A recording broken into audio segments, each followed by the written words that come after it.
hear myself through my headphones. Yes, man. Like, I feel real good about this right now. Pay attention, because you are now listening to Permission to Speak Freely. You ever caught two people arguing like that wasn't like on a job or something? They wasn't supposed to be arguing. You ever ran into like? I was at work today, and it's a day off today. I was at work and I walked somewhere. I probably, they wasn't expecting me. I think I caught two people kind of going back and forth. Man, they try to play it. People try to play it off with the laughs. Yeah. like, and I know, like, soon as I left, they probably went right back, I mean, I ain't never walked in like that, but yesterday while I was at work, and I overheard right across the hall, a supervisor, not my supervisor, but another supervisor, talking to one of his workers, and the worker was like mad. All I heard was, "So let me get this straight," and I was like, "Ooh." My ears was like, I'm clocking in at that point. But I mean, she felt like she was being micromanaged. And I was just in my mind like, what? Like the Navy, like that conversation would never happen in the Navy. It just would never happen. Yeah. But I was just like my antennas. And now, you sit there and you try to act like you're still working. Mm-hmm. So I was sitting there still, typing and shuffling around papers. Yeah. I was all ears. Because it's a cubicle, right? Yeah. Well, it's in the office, but it's a cubicle within the office. But they were across the hall. Mm-hmm. So in another office. But it's like right there. And he was standing by the door. And the supervisor was like trying to be... He was handling it very well. He was being nice and respectful. And then, I think once he realized I heard him, he tried to like man up a little bit. Yeah. He wasn't playing, man. It was a situation like that at my job. Like when I was, it's a different job, but it was a civilian and something happened. It was a whole, thing. And then later on, this same civilian had came to my cubicle and she was like about to leave. She was a African-American woman. And she was like, yo, I'm going to tell you straight up, they racist in here. There's like all this stuff she was saying, you know what I mean? I'm brand new. I'm just a brand new, senior. And my man in the cubicle right by mine, he was in his cubicle. And she was loud, so I went around the cube. I'm like, yo, did you hear what she said? And he was like, nah. I'm like, you ain't hear her say, whatever, and I repeated what she was saying. He was like, mm-mm. And me and him had the same supervisor. Mm-hmm. And next thing I know, the supervisor called me to the office. He's like, yo, did such and such say such and such and such and such? I'm like, yeah, but how you know? You know what I mean? So, and then he I was like, so then I started realizing, I'm like, oh man, because I think it was like the next day, he was like, yo, can you write a statement, against her? And I'm like, yo, what y'all, like, this is my first day. Like, what y'all trying to get me to do here? You know what I mean? Y'all want me right. Like, I should have never said I heard this lady. You know right. What I mean? Y'all want me writing statements, man. I had to like break down like who I was as a person. You know what I mean? Mm-hmm. Hey, let me tell you. Let me tell you who I am as a person, man. Hey, so we was on here last week and I just put out a clip today of us talking about the Elderberry and like me getting my nutritional information from like a Nas song and all of that, right? Yeah. I want to say that it wasn't Nas, right? Because I listened to the Nas track again and I was thinking about, he was talking about lemongrass and alkaline water and stuff like that. So he never mentioned Elderberry. However, it was still something from a Nas song. But I'm going to read a comment on YouTube responding to that clip. Somebody wrote a comment on YouTube.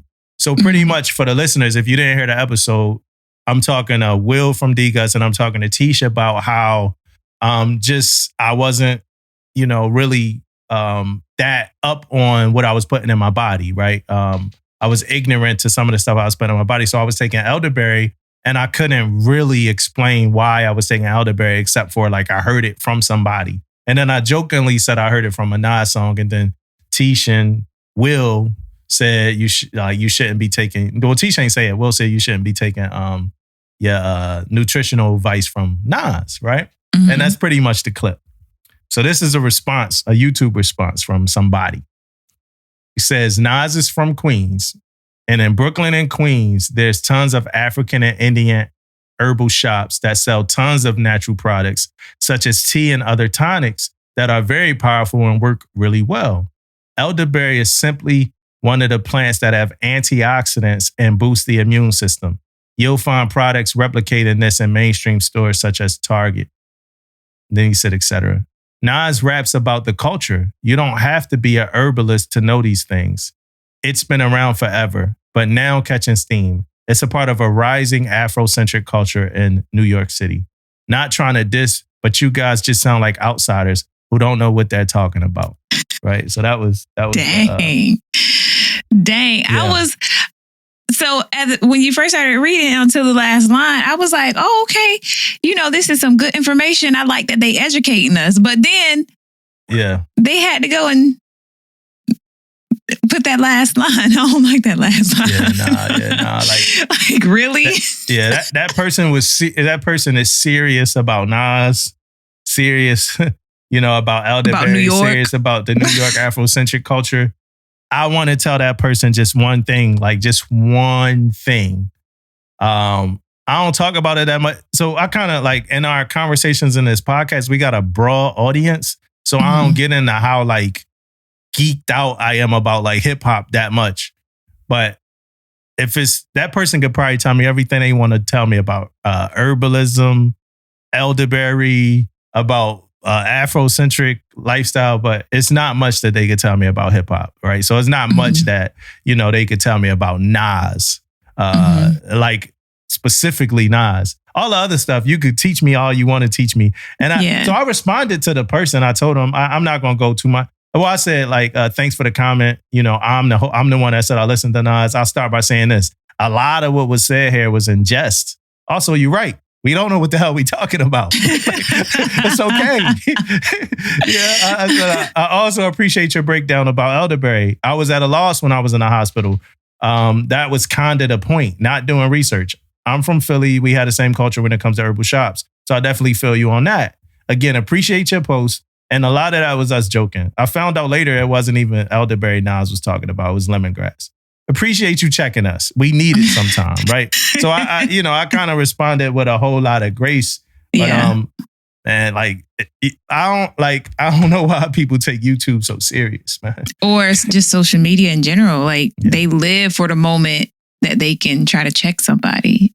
And obviously we were, making light and joking around about it. Like, but they got to come in being all serious. Like, damn. Don't try to tell us we don't know about the culture, man. You know what I mean? Like we talk about the Navy culture because that's our audience. Like we got a broad Navy audience, but I'm trying to do a hip hop podcast. I've been begging people to do a hip hop podcast. So let's not start talking about the culture. You know what I mean? Yeah. But that definitely happened. I found that real funny.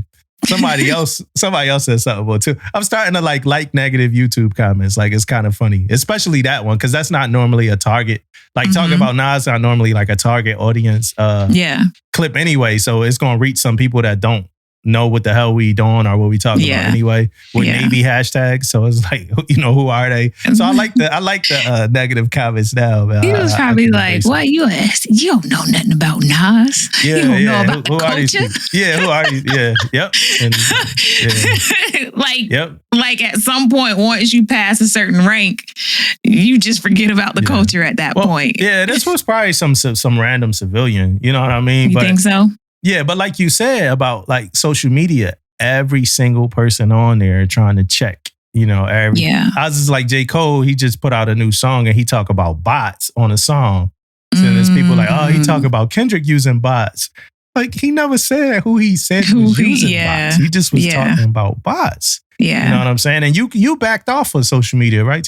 I did. And that's one of the reasons why is everybody has a platform and most people use it to try to tear down other people and be negative. Not saying that that's what this person is doing, but that's a lot of not that what he did, but the negativity is a lot of what I see on social media. You can take any great thing that someone posts, and in the comment section, you're going to see somebody hating, somebody disagreeing. And it's like, your voice don't always have to be heard. Your opinion doesn't always have to be heard in every comment section. And it just shows that the world is full of a lot of miserable ass people. Yeah. And where they rehabilitate themselves is by tearing down the next person or, finding something wrong with whatever somebody else is doing. Yeah. It's also people that want to be right. That's true too. Yeah. Yeah. I saw this like the trailer for Captain America, the new Captain America, Brave New World, I think it's called. Mm-hmm. It's the Red Hawk is in it, right? It's a Red Hawk in it. So this dude, he like got on Twitter or something and he was like, man, the Hawk not red. Like, why we keep changing, like, the colors of people and all that. Like, it was a joke. It was obvious that this person was like playing off of like the whole whitewashing, blackwashing culture that we have. Yeah. And the people in his comments was like, dummy, a Hawk is red and comic book number such and such and such and such. He like, hey, look, yeah.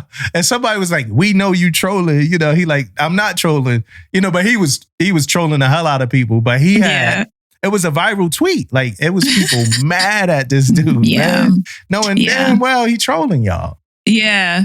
Yeah. And people just fall right into it. They just get upset over the smallest, simplest little shit. And it's just like, okay, if you disagree or you don't like, you don't have to put your opinion on why you don't like. No one fucking cares why you don't like it or why you feel like you disagree. And that's the platform of social media, though. Everybody feels like, oh, my voice is going to be heard right here, right now in this post. And they just, I don't know, but that's why I had to just kind of, and I couldn't control my algorithm anymore on social media. So it was putting a lot of stuff in my face that I didn't want to see. And I kept trying to train it and be like, don't show me this, don't want to see that, don't want to see that. But then you have, people who do these sponsored ads and they're paying for it. And with social media, it's like, well, they're paying to put this in front of you. If you meet that certain demographic, then they're going to put it in front of you regardless, Yeah. And so when I felt like I couldn't control the information that I was taking in, and after trying to revamp it over and over again, I was just like, all right, fuck y'all, I'm out. Yeah. Hey, so for the listeners, we say all that to say this. If you need to reach out to Tish, you can't. Right? You really? That reminds me. So there is, what is that segment that we did? The Stand on It? Yeah. Dog.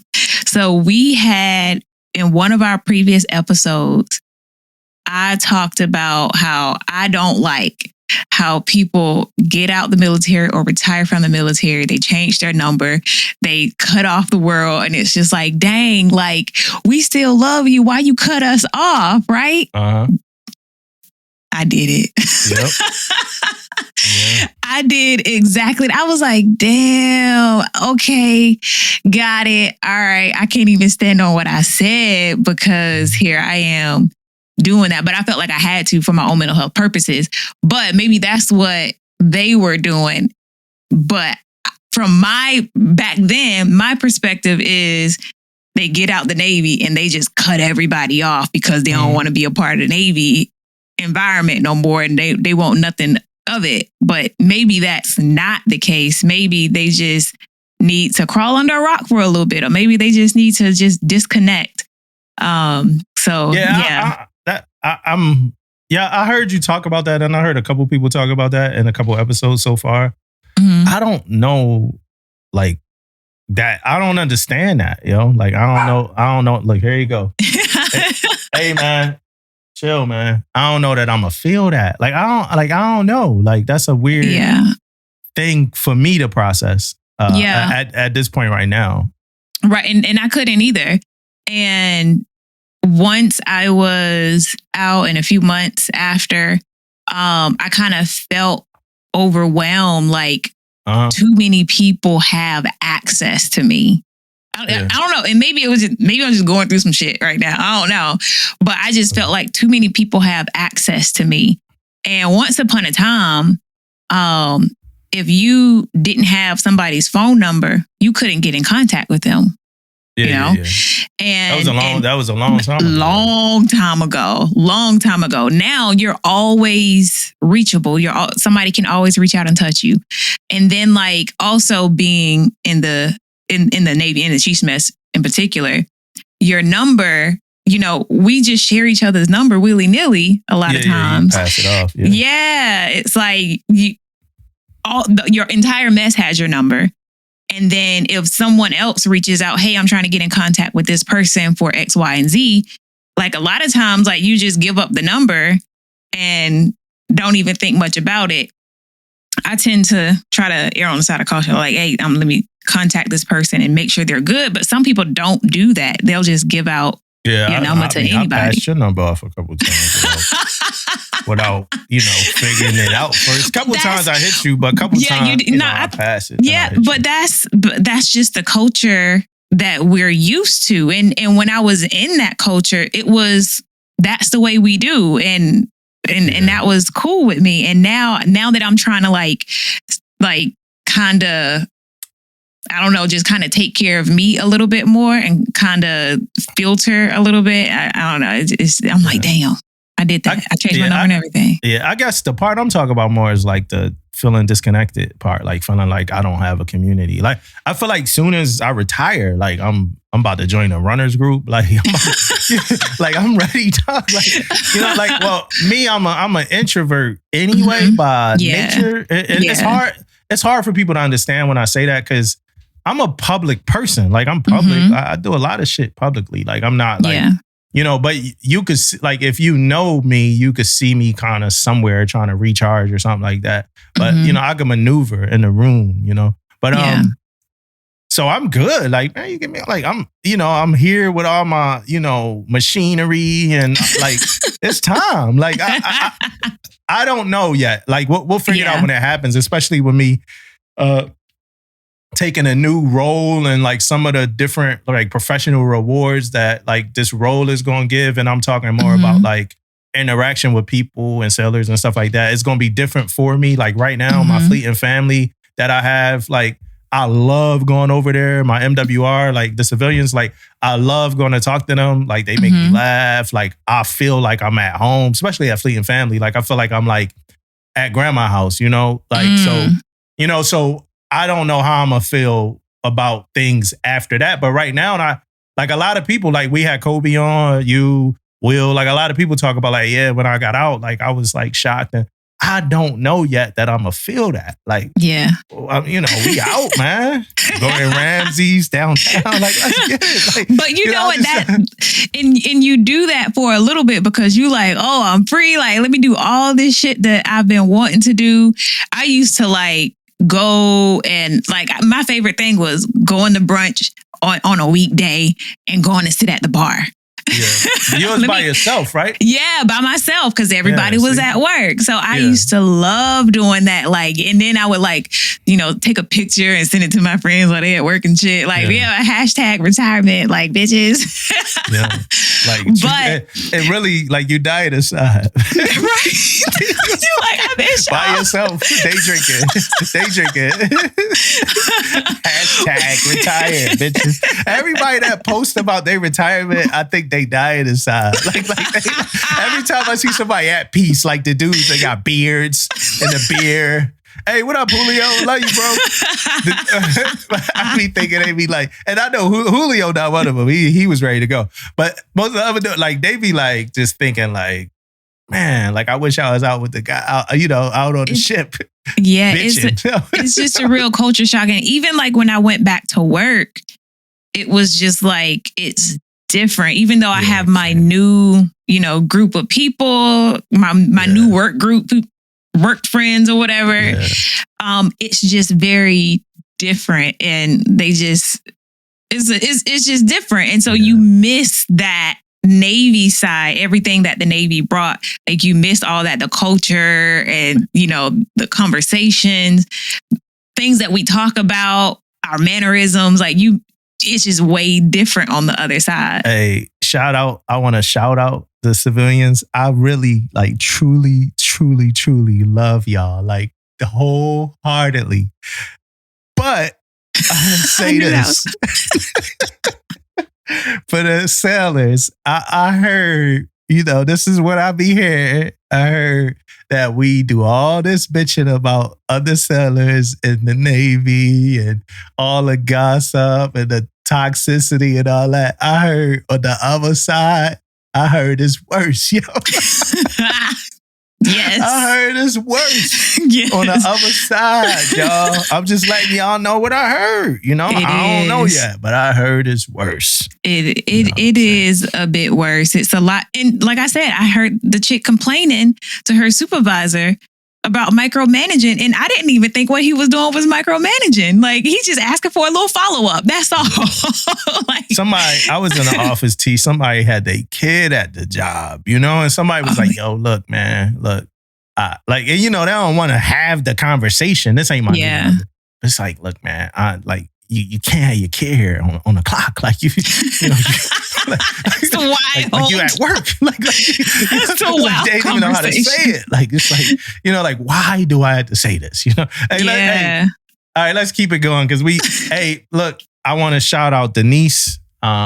She been holding it down. Yo. She has. It's crazy that we have Denise now at a time when Damon kind of gone, like, cause it's like we getting like bookings and we getting guests and we getting stuff, but it's like our schedules it's even just our schedules. Like we push episodes, we try to come back, we do this, we do that. Right now we don't have an episode at unorthodox time, right? Mm-hmm. But shout out to Denise. Denise, we love you. We thank you for everything that you do for us. Thank you. And Denise she's like, we about to celebrate another year next month. And Denise is a member of the team, like 100%, right? Like that's who people talk to. People be, hey, do I need to talk to Denise? Yeah, you need to talk to Denise. You know what I mean? Yeah, that's who you need to talk to. So that's who people get with now. That's who people talk to. So Denise is kind of like the voice of PTSF. The words, not the voice. I guess we're the voices still. But she's the text, the script of PTSF. So, you got to get through her first. Yeah, yo. And she a straight shooter. She a Sag like me too. She a straight shooter though, man. One of the messages Denise was sending, it was like just like Denise probably don't want me to tell this story. I ain't gonna get into the whole story. She was sending somebody a message and that joint was harsh. I'm like, yo, Denise, can you, and she was just telling them like, hey, look, man. Like, cause we've been having guests who audio been messed up. So, I'm like, hey, Denise, when we talk to the guests, can we just, see what they got? Because the audio, and Denise, she like, hey, what you got? Cause audio been messed up recently. I'm like, yo, Denise, can you smooth that out a little bit for her? She was like, yo, thanks. Yeah, she was like, I need that. I need that, y'all. So if y'all if you're a guest coming and you ever get a harsh, something you feel like is hard, it's just Denise, man. It ain't, she'll be no hard by that, man. She's trying to make sure it's right by the time we get here. You better get right. You better get right. You dealing with Denise, dog. She probably cracking up right now. Hey, not shout out. Hurricane season hit us really hard. Helene and Milton. Helene and Milton hit us hard. So I do like just want to give like words of prayer, thoughts for like anybody who was affected or who had family members that were affected. I know some sailors at my command had family members that were affected by Milton. Yeah. yo, to be straight with you, Tish, my mother-in-law was in Sarasota County when Milton hit. She was there. So the night before Milton was supposed to hit, I woke up at like 1 a.m, and I was worried, A lot of them, what they call them, Floridians, right?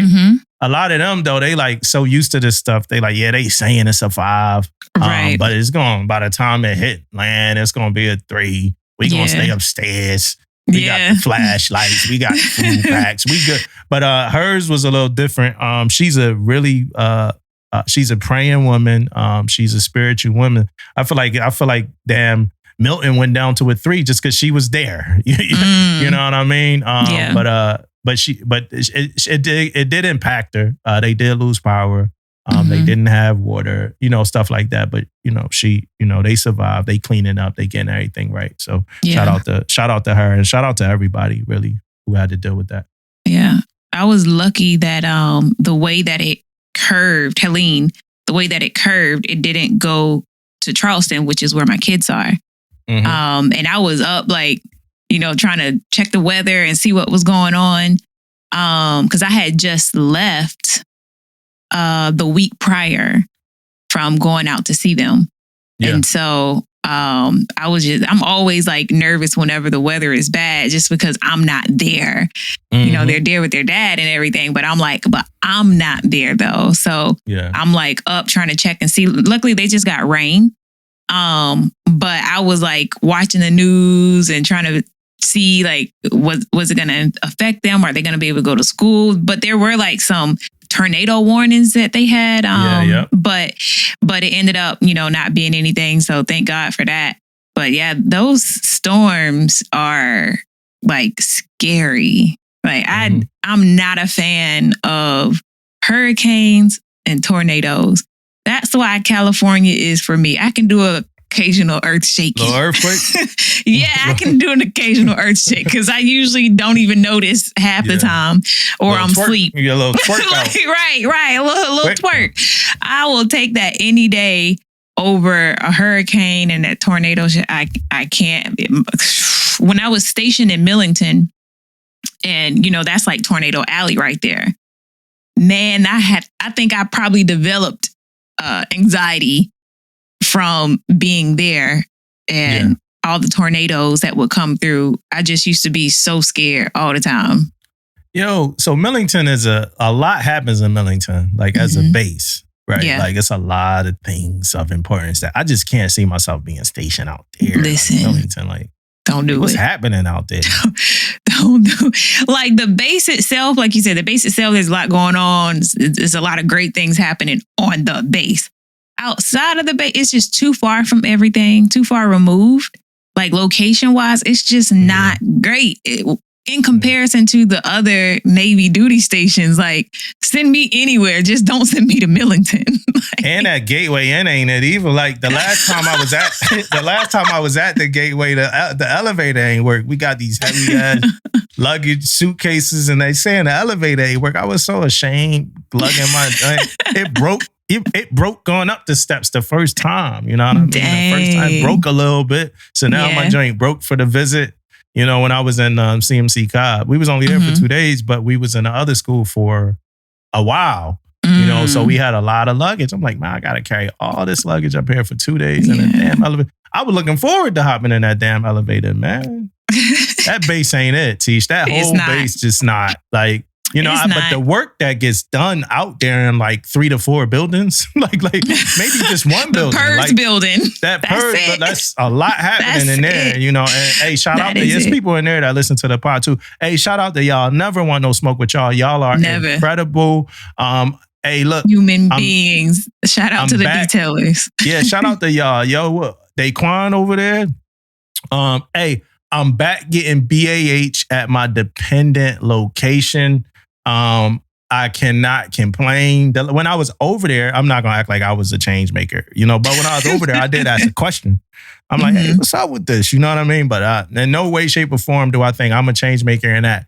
I was almost a change maker because, like I said, we was gonna come in here and like have a conversation. But I'm good. I'm getting my money. I ain't got nothing. Look, I'm getting my money back at my dependent location, y'all. Hey, for the sellers that been waiting for this, remember it's navatmin 19224. Go get your money based on your dependent's location. If you've been like me, not getting it for a couple months or a year or whatever like that. So definitely do that. Navy birthday. Hold on. Before you go to that, let me tell you who this navatmin is not for, though. Don't be trying to scam and say that your dependent is in one location that has high BAH, knowing good and damn well they not. Oh, yeah. Don't do sure. it. Yeah. You're going to jail. Yeah. You're going to jail. I'm going. I got a You're clip. going to jail now. I'm going to jail. Where that clip at? I got a clip, man. Dang, yo, it's right here, matter of fact. Now, if I had to ask you, either you got to go to jail the rest of your life, or you got to be a Tennessee fan for a weekend. What are you doing? I'm going to jail. I'm going to jail. Hey, I hope y'all could have heard that. But yeah, we talked. It's funny because I had a guest on a couple weeks ago, and we had that conversation, Tish, about that. I know you ain't on social media no more, so you probably need to see the clip. Oh, yeah, but we talked about that, how people used to, get the San Fran beat and all that. We talked about that. Don't do it. Yeah. Hey, Navy birthday coming up. We got our celebration coming up next week. We're gonna do ours next week. I planned it. I did the art direction for it.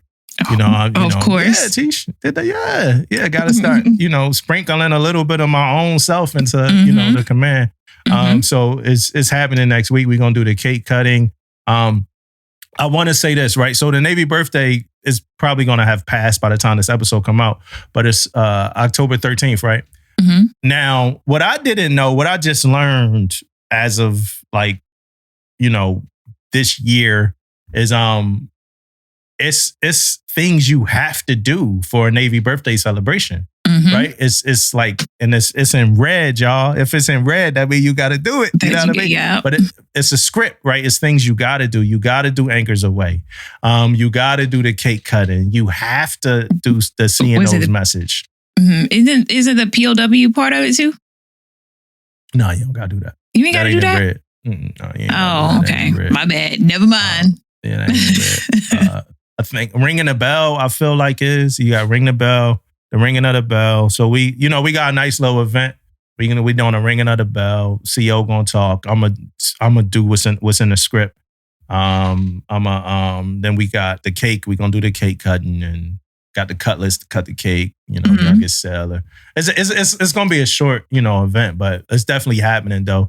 But yeah, Navy birthday week, and then the Navy ball is at the end of the week. So everybody get their birthday stuff. People have been doing birthday stuff starting last week, I think. The birthday video is out, the messages are out and stuff like that. So shout out to the Navy, 249 years. Next year is the big one, 250. I wish I knew like the textbook term to it. You know how people be like, yeah, it's the centennial. It's the centennial year.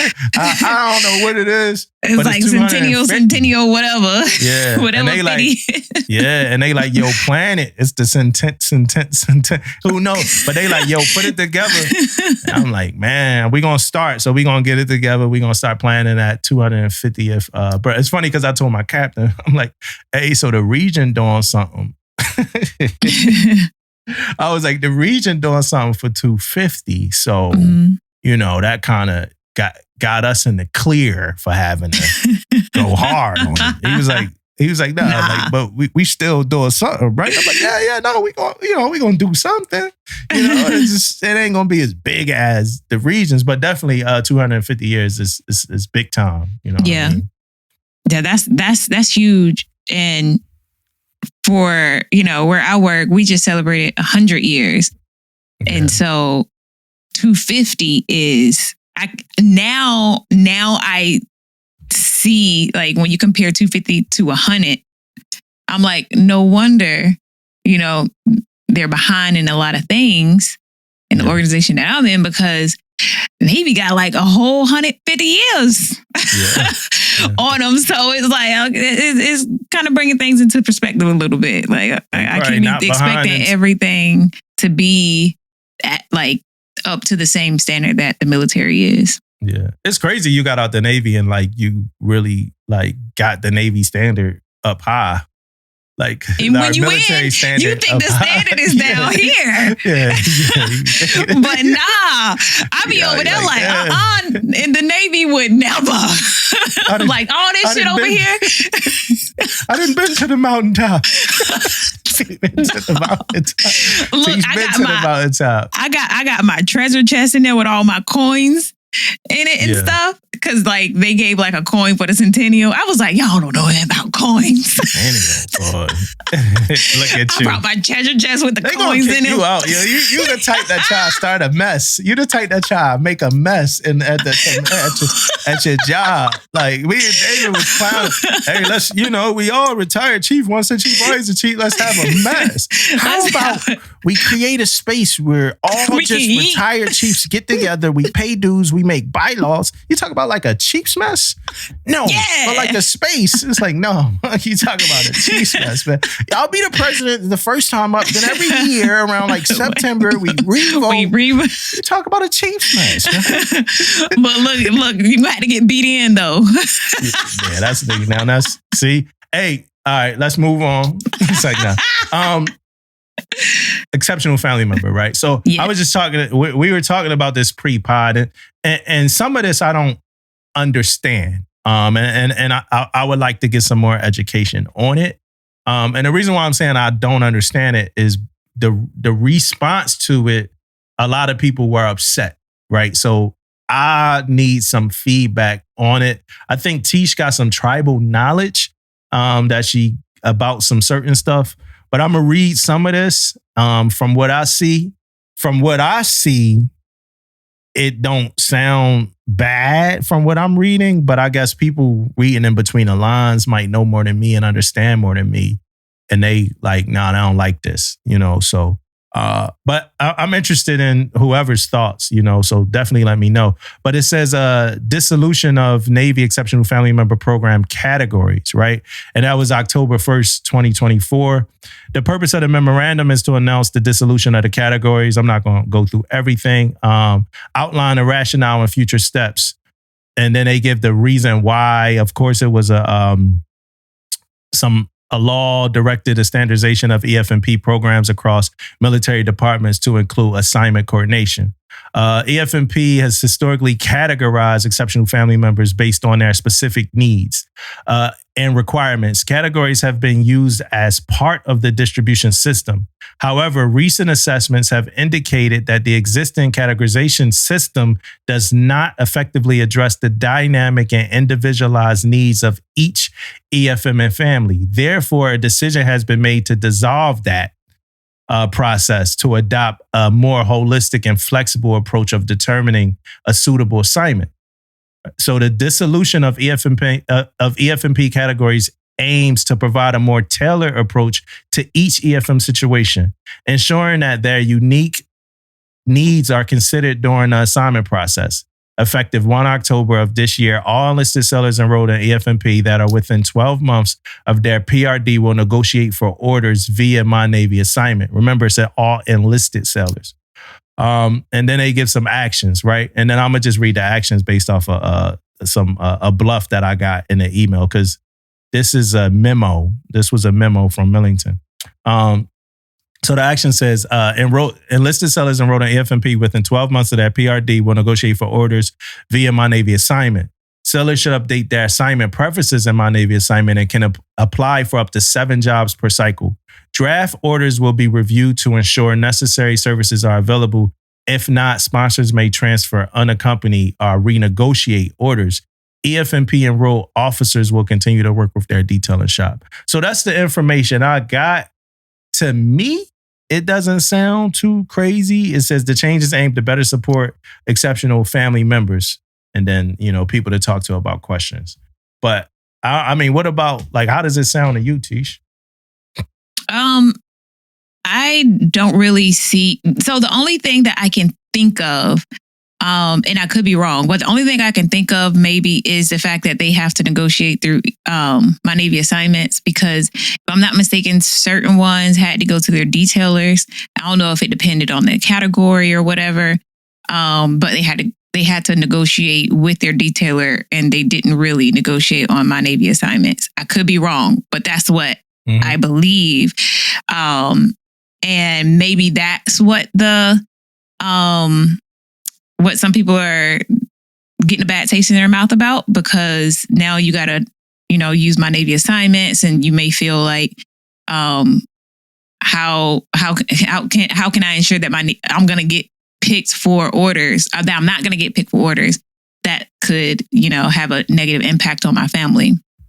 So that's only that I can think about. But if they're saying that, they're doing this process so that they can try to, because on it, like EFMP, there's so many, a wide range of reasons why you could have an exceptional family member.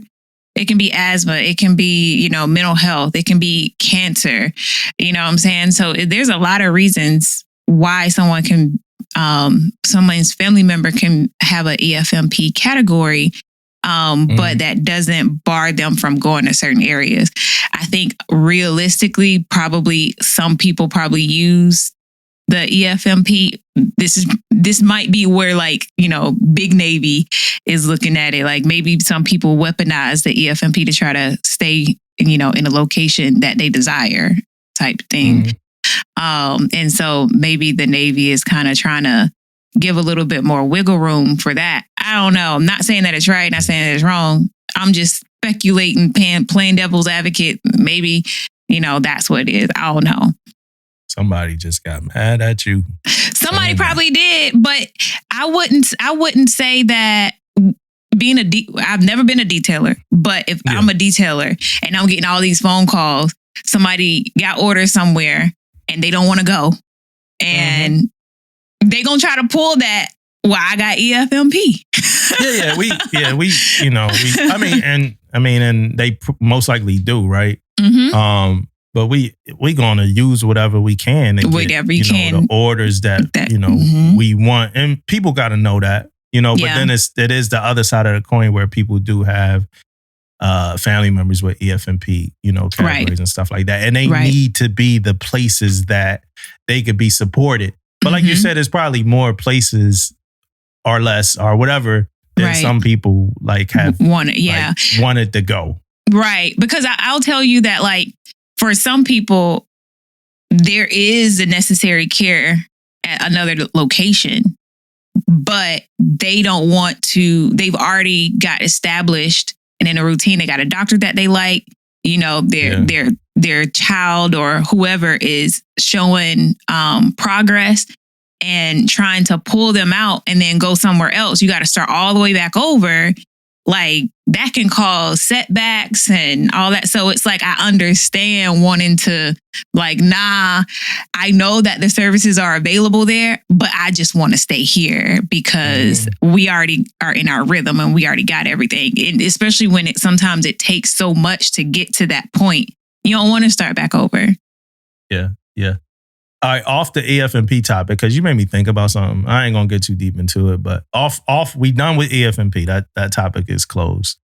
Man, like, how many people out here just collecting a paycheck in the Navy? Just collecting a paycheck, ain't never leave whatever duty station they was at. Found reasons to stay. It's probably a couple people out here doing that, man. It's probably a couple. Just chewing that shit up. And the Navy keep trying to make different I ain't gonna say incentives, but initiatives to wash that out, to change it, so people can't do it. I think Senior Enlisted Marketplace did a little bit of that, got some people from people growing roots at these duty stations, man. You been at the duty station so long, you growing roots. Right. Look at those boots. They about Listen, I know some people who've been here for a long time, so I ain't even gonna go there. But you know, it is what it is. Finding ways. Use what you got to get what you want. It's a lot of shit. Yeah, you know, it be people getting hooked up. Yeah, I've been over here. I know such and such and such and such.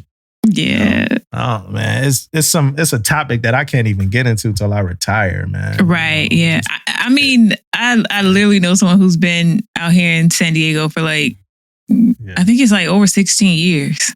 Yeah, out like you lived your whole life out there. It's like really like my second home. I done been all over the place, you know. But I could say it's starting to get to the point where I'm identifying a general area that I've been at more than other general areas, and that's this Hampton Roads. Right. The DC, Maryland, Virginia area. Let me just say that. Like I've been in this area probably more now than it. But then you got Hampton Roads. That's a different area. You know what I mean? But East Coast more than anything. My Navy portal, the glazing begins. The My Navy HR, My Navy portal, whoever you are that put this thing together, the glazing begins. Hey, and My Navy HR, man, they thanked me, man. I shared something in the story, and PTSF shared something in the story, and they said thanks for sharing, man. So, hey, My Navy HR, thank you for seeing us, you know, knowing that we exist. I'm gonna tell y'all straight up, like all the listeners already know, I love most of what My Navy HR does. I think every junior sailor should pay attention to it, follow them on Instagram. They always putting out good information. And I think some of the stuff that we have going on is adapting to the times that we're in and perfect for the times that we're in and the sailors that are navigating their careers through these times. So I'm going to talk about My Navy portal real quick because My Navy portal announced a lot of changes. They had a lot of changes. And I want to get into some of them, right? So what Fleet Terrell pushed some information out, and then now, you know, it's out publicly, so we could talk about it. I didn't think much about any of this. I was okay, regular thing. We log on. It's a seller landing page, all this stuff. And then I was like, one day I was like, well, let me check this out because I want to be able to speak to my sellers about it. Man, I get on My Navy portal. And you know, I did the tutorial first. I'm like, let me do this tutorial. Sometimes Navy stuff get a little complicated, so let me hit the tutorial up, right? So, and Big Navy, this would be different if y'all rocked with us, but I'm a little unsure how Big Navy feel about us, and we love y'all. Like she retired, I'm going to retire. You know, I'm a command senior chief now. Damon is a master chief, so we love you, Big Navy. We dedicate our lives to you. We dedicate our lives to you. You know, but I don't know how. Like sometimes we have guests, they come back like, hey man, like I got some shit for that. You know, so I don't know how they feel about us, but I'm gonna say this. This My Navy portal thing is amazing. Thank y'all. Great work. Like I said, the glazing begins. So I'm going to go through this a little bit. I wish that we had some type of sanction or understanding between each other, but we don't. So I'm not like what I would have did was like shared the screen and went through this, but I am not trying to get in trouble by the Navy for sharing the screen and talking about this. And even though it's good, you know, we don't care if it's good. They shouldn't have done it. You know what I mean? Right. And it's a couple, we watching some social media, like people and outlets get in trouble by the Navy about things. I don't know if it's by the Navy, but at least by their commands. I ain't even going to put that on the Navy. But so you go to My Navy portal and I'm on my phone, so it looks different because I don't got my CAC reader right now. It's upstairs. I thought I had it. But if it should be the upper right corner. On the phone, it's going to look different. It's going to be on the right side underneath quick links. But when you go to career and life events, you go to career and life events. And man, this thing here is crazy, Tish. So it's a bunch of... Oh, you on there too? Mm-hmm. Yeah, so you hit career and life events. It's a bunch of different like options, and it starts at join the Navy, right? So you get join the Navy, new to the Navy, advancement and promotion, assignment, leave and travel, career planning, deployment, mobilization, pay and benefits, performance, retirement and separation, sailor and family support, training, education, qualifications, and my record, right? We unfortunately, like for the sake of podcasting, we can't go through everything that's here. Mm-hmm. Remember we had a guest that tried to do something like that before? Like Yo, we pod, man. We can't be. It's a podcast, man. Needless to say, the episode never came out. Like you say, episode. And I want to be able to show you guys. Like, no, we can't do that. But, hey, shout out to y'all too, yo. Shout out to y'all, man. If y'all still listening. So join the Navy. Saint about to go crazy because it's almost time for me. So if you click join the Navy, for instance, it says viewnavy.com to discover who we are and how I can join our team. And then it's like, I want to. And then all of these are hyperlinks. If you click on them, it's going to take you somewhere. So I want to learn about joining the Navy. Hey, Saint, man. Saint, calm down, man. Discover what the Navy has in store. Explore Navy careers. Connect with a local recruiter. And then you click on them, and then they going to take you other places where you need to go, right? It'll connect you with the local recruiter. Boom, that's join the Navy. The new to the Navy option, new to the Navy, and then it has view the new to the Navy career and life event overview, right? So I'm going to stop there because all of these tabs, they got overviews where you could view different things. So if you click on that new to the Navy overview, it's going to take you somewhere. And my phone's kind of loading up right now.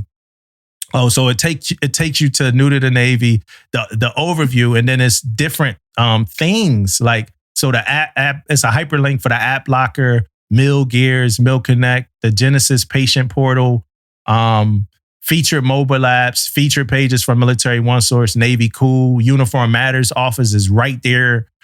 Pay for military members right there. And new to the Navy quick links is right there. So then if I back out, I'm only going to go to like two more of these. Advancement and promotion. So I click on that. So now I'm going to say I want to go to the advancement and promotion overview page, right? So then I'm at the advancement and promotion overview page. And when I get here, right, my profile sheets are there already. Submit your letter to the board is already there. My record is there. Officer photograph is there. Useful resources, the advancement manual. Additional resources on My Navy HR. The boards, ELD is there. It's this thing right here. Feature mobile apps, final multiple score calculator, Navy Advancement Center, Navy Cool. This thing right here is a one-stop shop for anything you need to do. In my opinion, for real though. Yeah, it's a one-stop shop. Like a for real one-stop shop. Yeah. Yeah, I'm gonna go. Let's go. Career planning. I don't know if I hit this one yet. So now we hit career planning. And I hit the overview.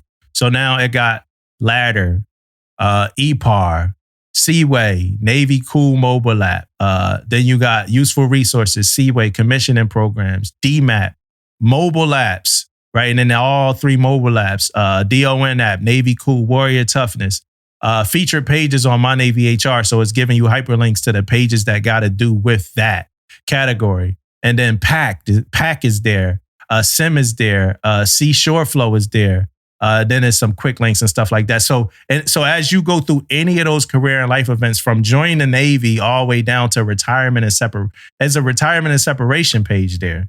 You know what I mean? Where you could go through and if you hit the overview for retirement and separation, this thing, like, you don't got to do all that searching no more. You just click these pages. It take you everywhere you need to be, everything you need to see. Now I'm going to go where I'm not going to go today, and I went there. And for all the sellers, we all have to go there. Is your record. You got to go to your record because you got to sign in.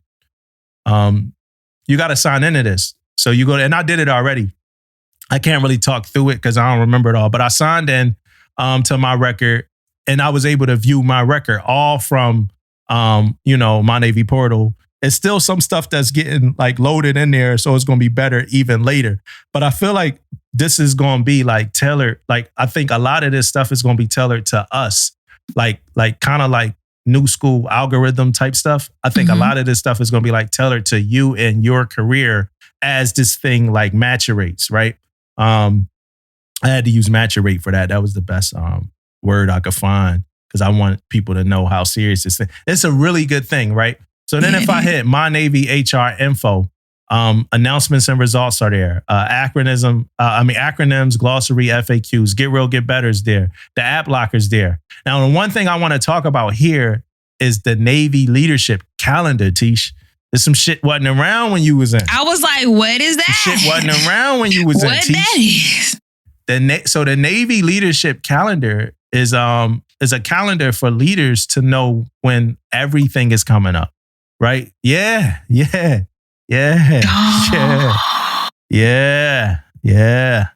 Selection board. What? Yeah, federal holidays, fit reps, evals. It got the whole midterms shit too. broke down. Everything is there, yo. Everything is there. Damn. That thing is fire, yo. This month in history, under that, you got leadership resources. You're seeing those reading. So everything is there, yo. It's crazy. That leadership calendar is different, yo. That's whoever did that. Let me tell you, that right there, that. Yeah. Wow. Yeah. Wow. Fire, yo. That is. What is it? I'm going to go ahead and give y'all. Yeah. We can go ahead and give y'all a round of applause. I'm a clap a little bit. That was fire. I was about to say this. Yeah. Young sellers. My mind blown right now. Yeah. It's crazy, Tish. You know, my mind is blown. I can't even fake it. It's lit. Young sellers log in. Go play around in there. Take advantage of that. That thing is streamlined. You really don't got to go nowhere, man. Like, I'm thinking about the days when I was a young seller and I sit on a computer. I'm trying to get like career resources and I'm going place to place and all that. Mm-hmm. Like, you could just sit there, play around and learn all that career stuff you need to kind of learn just sitting there playing around. And it's a good tool for leaders too, because it's just, I would say it's a digital desktop. Like, everything is there, like right there, streamlined. So, hey, I don't know if it was Fleet Terrell. I mean, I know he talked through it, but hey, that whole team over there. Hey, shout out to y'all, man. Y'all brought us up into 2024. That's fire. And I'm going to say 2024. That's fire. Not even 2019. Normally it's about 2017, 2019 when we get caught up. We always caught up in 2024 with this thing. So that's fire. Yeah. It's I bet that there were a lot of this probably came from young sailors. Yeah. Yep. Helping to drive this idea. So, this is amazing. This is amazing shit right here. Yeah. And we've been complaining so long about, like, man, everything is all over the place and you got to go here, there. You really have to Google in order to find it faster, because otherwise you're going to go to this website, go to that website. This puts everything like right here. And I remember when they did the quick links, I thought that was the best thing since sliced bread when they did quick links. Quick links. Ooh, yeah. Quick links. I was like, damn, finally, now I can just go through the gazillion links we got. But now everything is right here. That is so dope. That's so dope. A bunch of digital placemats, yo. It's a game. It's definitely a game changer, man. Google is it though. Teach you right about Google. People always ask me like, "Hey, how you find this?" I be like, "Yo, just Google it." They be like, "For real? You can Google names?" Yo, Google that. Google that. It's right there. You know what I mean? It's right there. Another new change, but this one, y'all, this is a little different, y'all. We need some explanations for this one. I don't really know what really changed here. You know what I mean? I'm almost thinking that the Navy already figured out another acronym that we want to use GMT with, and in order to use it, we had to get another acronym. You know what I mean? But we changed acronyms, right? And we probably did more, but I'm too stupid to know, right? But real quick, so GMT, General Military Training, has now changed to CMT, Common Military Training, right? And there's a whole bunch of other stuff that we talk about, right? But again, what I do want to give us credit for, which I think is amazing and super cool, when you look at the fact sheet for the navatmin, and this is navatmin 20924 for anybody interested in checking out the navatmin if you haven't already. When you look at the fact sheet, it's a part on there that says CMT topics and training guides can be found at, and then it's a hyperlink that takes you to every single training that's listed on here. right? So, on here, you got the mandatory topics, and then it's situational topics. And the situational topics are based off of like your unit and what your CO wants to train to, right? As at his or her discretion, right? As far as the situational topics, but like financial literacy is one of them. I'm not going to get into all that, but it's some cool situational topics too. Most of them are damn near, you damn near want to train to, but it's not like you got to figure it out. You got to make the PowerPoint. You click that one hyperlink, it's all there. The situational and the mandatory, how to get to them, the NKO links, everything is all there. So I think that's pretty cool. But outside of that, why we change the name? Somebody tell us, like, why it can't be GMT no more? That's like, I don't know. Right? Like, I don't know what was wrong with, like, I know, we got to call it CMT. Yeah. Instead of GMT. And the POC, I'm looking at the POC on top of the fact sheet. It says OpNav N13 M7 GMT distribution at US. Y'all need to change that email too. You got to change it. You got to stick to it. CMT. You got to see it through. Yeah. It's about, 360 degree. It's funny. We had a taco day recently at my command, and I had to meet with one of my sellers, so I grabbed my tacos a little early. And my man at the command, he gonna say, "Damn, I thought leaders ate last, man." Dude, he pissed me off. Yeah, he was joking, but he was like, "Yo, man, you grabbing tacos already? The rest of the command ain't eat yet. I thought leaders ate last, man." Damn. I said, "I got you, dog." Hey, so we tap. Hey, somebody let us know what's up, man. This GMT CMT, it's kind of like when Apple is like, "Hey, y'all, we got a new iPhone." It's nothing different, but it's this little chip that makes the iPhone faster, but you won't notice, and charge longer. Right? Somebody please tell me what the difference is between GMTs and CMTs. Like, you know what I mean? Why couldn't they just change everything about it without changing their name? Yeah. And GMT general sounds better than common to me. But, it is. General still got like a military undertone, like the general. The only thing I know common for is the light, right? There is a light that shines. That's the only thing I know common for is a bunch of relationships and craziness, right? All right. I told you I know hip hop. I'm under culture, man. The Navy surpassed recruiting goals. So we talked about this a little bit last week. I didn't go through the article and stuff like that. I did see Captain Aloda speak on it as well on social media. I think he's stationed somewhere. He got something to do with recruiting now. He got like recruiting command or something like that. But it says the Navy surpasses recruiting goals for fiscal year 2024 after failing to hit its targets for the first time ever last year. We lagged behind other services in attracting new recruits. At one point, projected we would miss targets by like 6,700 for 2024. But the service reported this week that we brought in 40,978 new recruits, up from 40,600. So that's like another 378. It comes with a caveat, as a crush of last-minute enlistments meant the Navy couldn't get about 5,000 of its new recruits in the basic training by the end of fiscal 2024. Oh, so we was it says, I'm excited that even though we couldn't get everybody that we signed up right now through boot camp by the end of the month, we now have a delayed entry pool for the beginning of next year, which will really prime the pump. Hey, so congrats. I'm laughing because it's like, sign this. Yo, sign this. You go to boot camp later. You going. Sign this real quick. We about to hit them numbers, baby. Were you in a delayed entry program when you joined? Yeah, I was on. Hey, T, hold on though. It says 5,000. 5,000. That's a lot.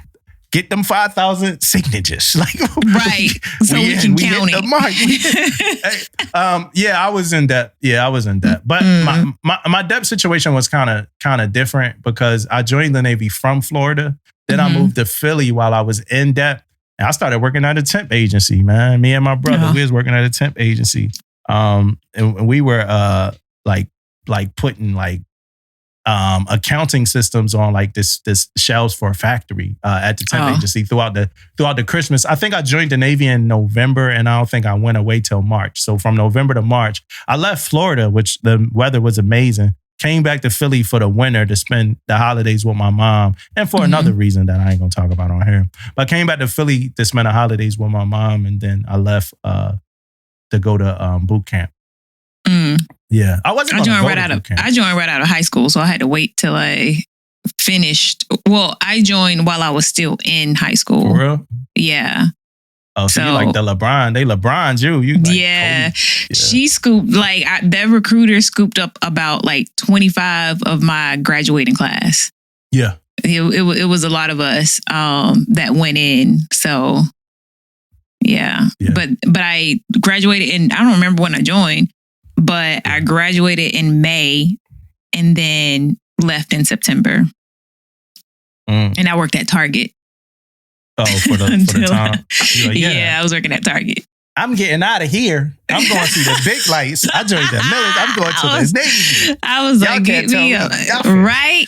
That was me. Yeah, like, they got you putting the latest. Hey, it's a new holiday coming up next month. We need you to redecorate your house. Yeah, I can redecorate whatever y'all want me to redecorate. In 2 more months, I'm going to be saluting the national flag. Yo, what the hell you talking about? Listen, my town was it was smaller way back then. It grew a little bit now, but it was so small. Like after I left, my mom put like I had like because I was like heavy into like church or whatever. So I like wrote a letter to the church or whatever. My mom put the letter in the newspaper. Yeah. And I got so many letters from like random people. Like I couldn't even write everybody back because it was so many people. Like I was always getting like 5 letters whenever it was mail call. I was always getting at least 5. And that was the start of your distaste for social media and hearing from people that was the start of it. That's where it all started. Probably that shit really. I was like, damn. I came home. Actually, I didn't know I was in the newspaper until someone sent me the newspaper clip, and I was like, "What in the world? This lady on done?" As soon as I graduated boot camp picture in the newspaper again. I'm like, "Oh God." Noonan's Navy sailor. I was like, hero. The hell no. Go back home a hero. Right. You know? Like, it's funny because what do you do? The church admin. Yeah, I'm in the they don't even ask, and where I grew up, they don't even ask you because it's a bunch of older guys that was in, like they was in, they was in like Vietnam and stuff like that. So they don't even ask you because when we joined, remember it was a war. It was war when we joined, right? Yeah. So they ain't even ask you over there. Yeah, right. Man. That's what you going over. You going overseas. You going over that water. I'm over there in Norfolk, going to Feather and Fin every Wednesday. Yep. Yo, you over there, man? I was over there. Be careful. Motherfucker try to throw you off the side of the ship. You know, like, there we go. Yo, the stuff that they be talking about that they went through. Yo, they come in late at night, 2 a.m, group of people. You ain't never see the dude again. It's like, yo, y'all be going off on this. Yeah, y'all had, like, soon as I joined, all the, like, the old heads from the neighborhood, like, a couple of them who knew what was happening, they had, the conversations like, yo, be careful out there. They think it's still... Somebody got at us for a recent episode that we talked about race. And I'm like, yo, y'all listen to a 2.5-hour episode and all y'all pulled out was the 15 minutes, about race. But hey, I'm about to talk about race again real quick.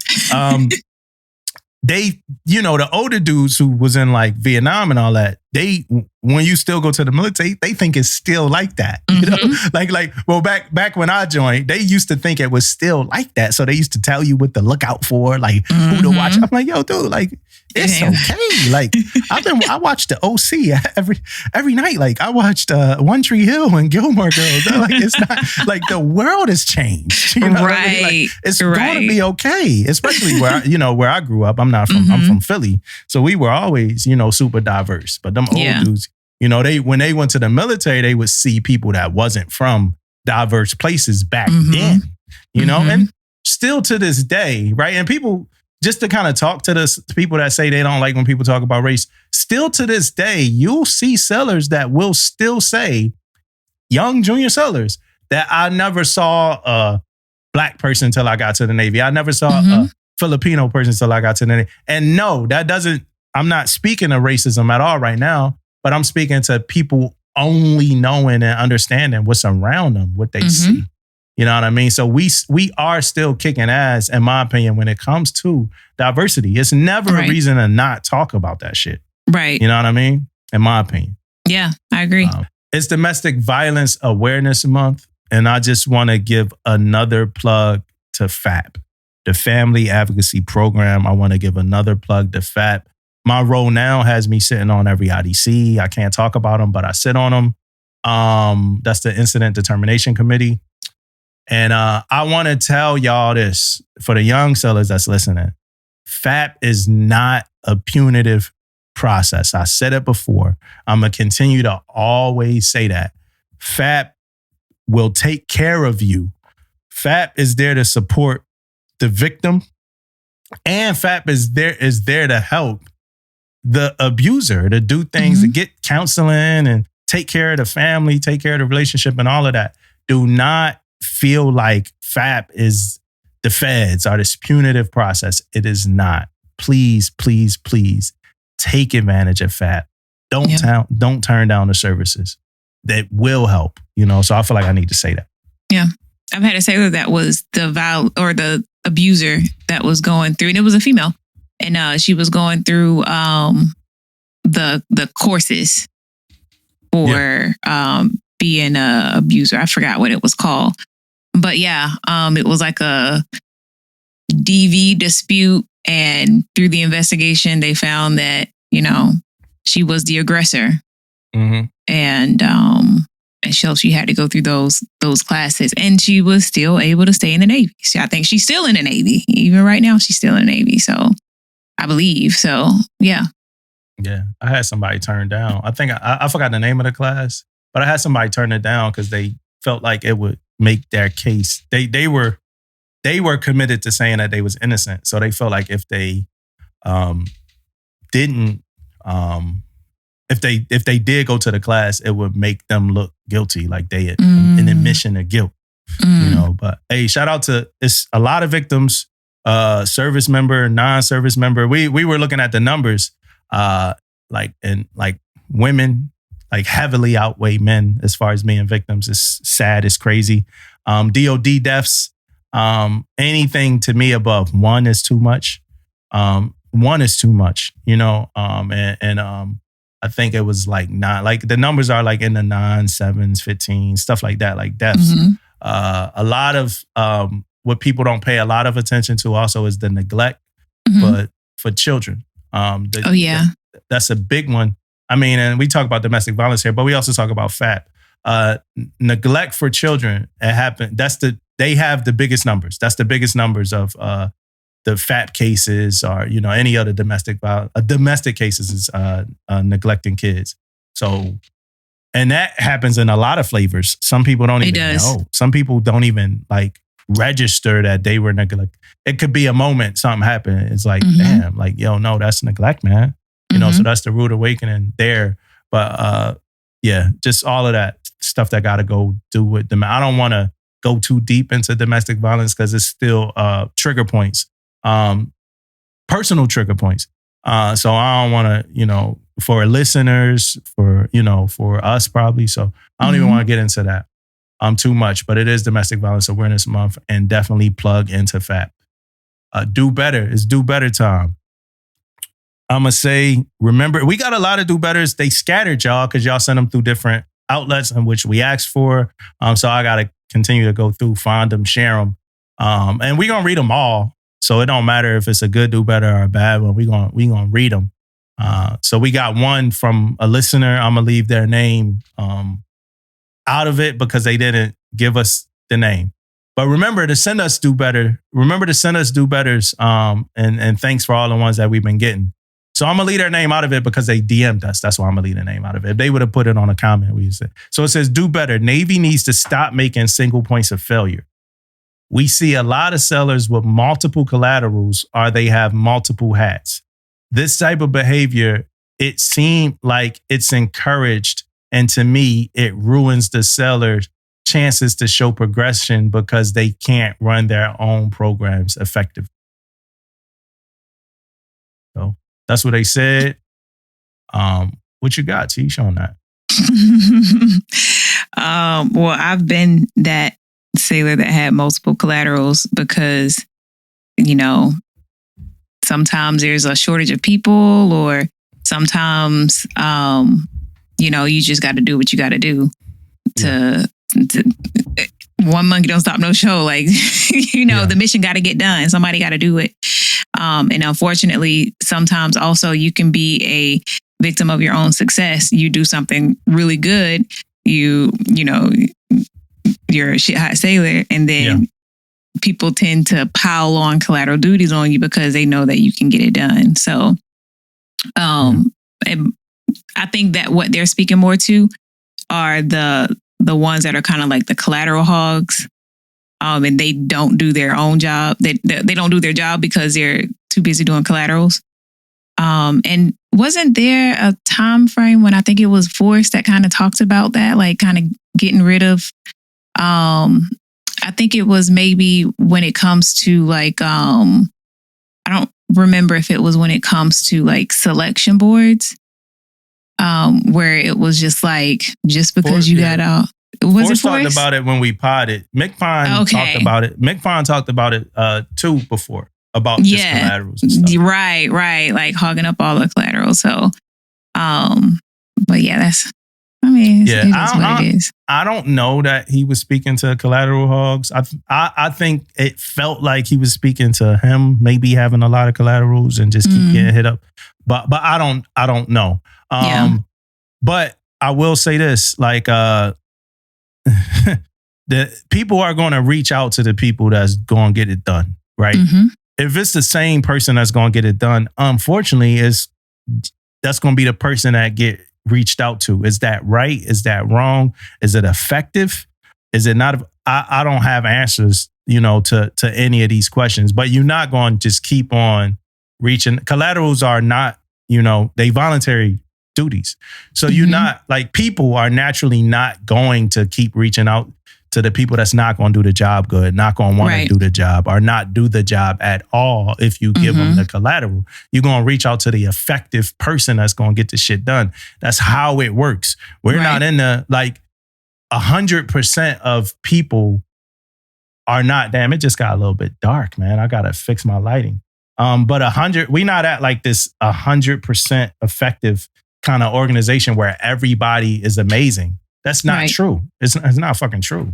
It's people that's not good, as is, society, right? It's people that no matter what you task them with, no matter what you ask them to do, they are not going to perform to the best of their ability. Like, that's the ground truth, right?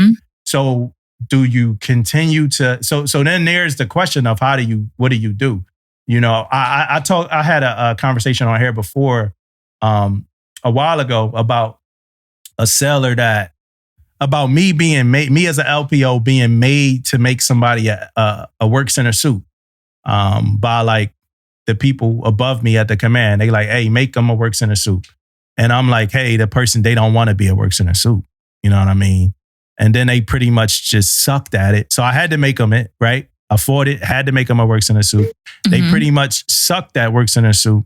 And then the same person that told me make him a work center suit told me to fire his ass. You need to fire him. I'm like, I told you he wasn't going to perform. Right. You know what I mean? Right. So I don't know, because I'm scattered with that topic. I'm scattered, from that question.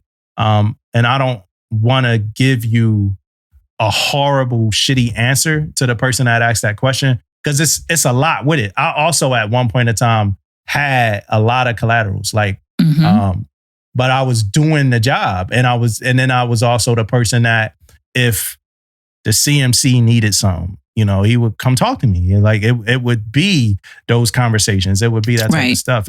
It's just not a lot of people that's getting shit done. Yeah. You know? Now you need to do your primary job. You know, that's kind of like the secret there. Like you do the work, get the work done. I'm over here having a damn field day trying to figure out these lights, man. You know, but do the work, get your work done first and foremost, you know, so can't nobody hold that against you. Right. And I don't know. That's a hard topic. And I'm not saying it's hard like because I'm riding for collateral duties. I'm saying it's hard for a lot of other reasons. Now, one of the things I will say is this. A lot of people, and this don't got nothing to do with that, but a lot of people employ like, you know, first classes of collateral duties. In the seat I'm sitting in now, I recently had an experience that I wished it wasn't a first class that was the program manager, because it was a different kind of conversation that I wanted to have with the person. So now it kind of gave, and I'm saying that because it kind of gave me clarity to why sometimes people have chiefs as like the seat filler while the first class is like the person kind of running the show.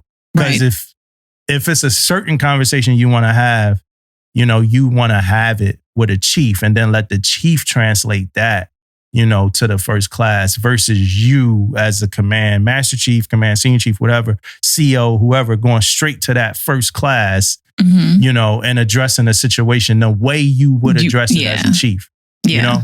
And I ain't saying that I'm about to get in the chief ass, because that's just not me and my personality. I'm not like about to like violently like, you know, but it's like, yo, I want to have a different kind of conversation that I know I can. So I got a better understanding of why people do operate that way. But back to that other question, man, it is hard. It is hard on the person.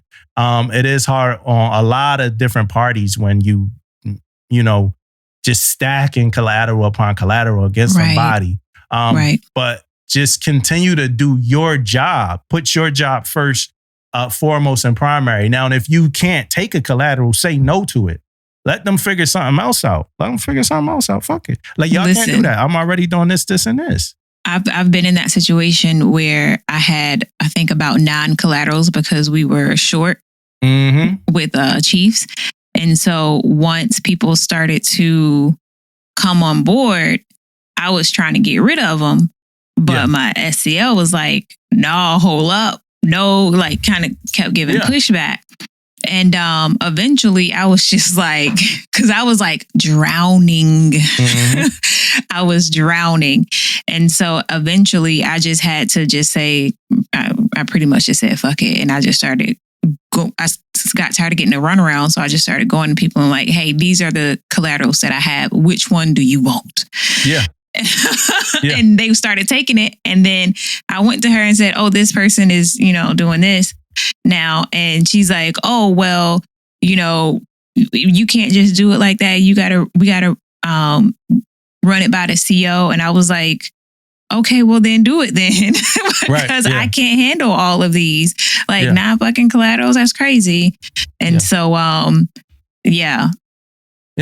like, what you gonna do when it is short, when you are short? Like, like between my chiefs and my first classes, there's probably more collaterals that exist, like the way the Navy frames it, than we have then chiefs and people, you know, then we got people. So you got second class and stuff like that. And then sometimes we just need to be able to say, like, at certain commands, like, yo, we not worried about this collateral. And that, I don't want to misquote nobody, so I'm not gonna say who I heard say that. But like we need to tell her that, like, you know, you need DAPA, you know, you need UPC, you know, you need a Simeo. There's certain stuff that you don't like, you know, like the motorcycle safety joint, right? Right. Like that don't have to have that strong a pull.